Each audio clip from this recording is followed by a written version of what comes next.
Public media stations are bracing for the impact of Congress's decision to slash more than $1 billion in federal funding. Last week, the Republican-led House approved the cuts for the Corporation for Public Broadcasting, ending all federal support for NPR, PBS, and local member stations. By the way, the Corporation for Public Broadcasting has been around since 1967. Yep, that's when television stations still broadcast in black and white. It's helped fund more than 1,500 local public radio and TV outlets across the country. President Trump said a key reason for the budget cut was because he says PBS and NPR are politically biased. But public media executives say some of the hardest hit stations will be radio outlets that provide critical news and information to rural communities. We're joined now by Dina Polkinghorne, Interim General Manager at KZYX, a community and public radio station in Mendocino County, California. It's a coastal community in the northern part of the state that serves more than 90,000 people. Dina, good morning. Good morning. So walk us through how this budget cut affects your station in particular. How much will you lose in terms of dollars, and what will be the impact? So for KZYX, this represents about 25% of our annual operating revenue, just evaporated overnight. For our station, we have a staff of about five people. I'm the interim general manager. I'll be exiting soon. So 5 people. And we had to lay off our news director. At these small rural stations, we don't have like a news team, a news department made up of multiple people. It was one person, and we had to lay that news director off. And what kind of services does your station provide to listeners? A whole variety of things. In good times, we have a show called Trading Time, where people can call in and say, I've got some extra wood from my deck project. I'd like to trade with somebody for, a new nail gun.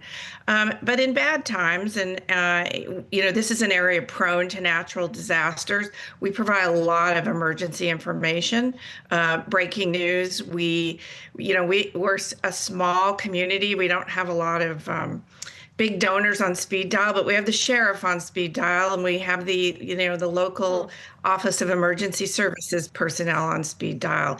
It's a large county divided north to south with a mountain range, and on one side it's very dry and prone to wildfires, and on the other side, just some pretty violent winter storms sometimes, with lots of redwoods in between that fall across the road. So our listeners need to know what roads are open, what areas are flooded, things like that.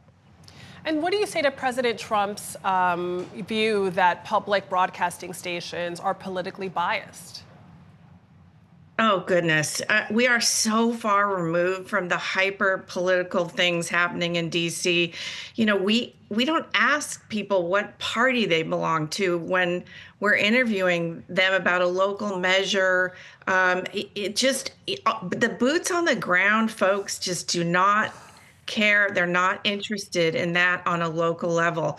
We provide an opportunity for people running for local office to come on our airwaves and let the listeners know why they should have their vote. And we don't ask them what political party they belong to.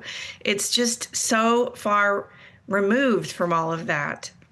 From the sounds of it, your station and other small stations like yourself are being hurt by cuts that happened because of a fight going on at a higher level. And I'm curious, are you upset? And if so, who do you direct that anger at? Is it at the administration, or is it at the NPRs of the world, which, to the president's point, there's some data supporting the idea that they're mostly Democrats working there and the coverage hasn't been down the middle? I honestly don't have time. I don't have time to think about that. Our fiscal year started July 1st. We had to prepare for these cuts. We passed a break-even budget.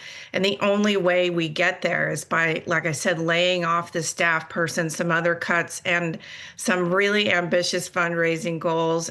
I'm concerned, how many times we can go back to the well to our listeners to make up that gap. For us, it's $174,000, which is a tiny, I think like 0.005. And this comes to us through, and this is what I hope people take away from this is, if we don't want to burden the taxpayer taxpayers with paying for NPR, that's one thing. But a provision in this rescission effort included something called the Community Services Grant, which many of these small rural stations receive. It's a tiny amount of money in the grand scheme of things, but a huge part of our operational budgets across the country in red districts, blue districts.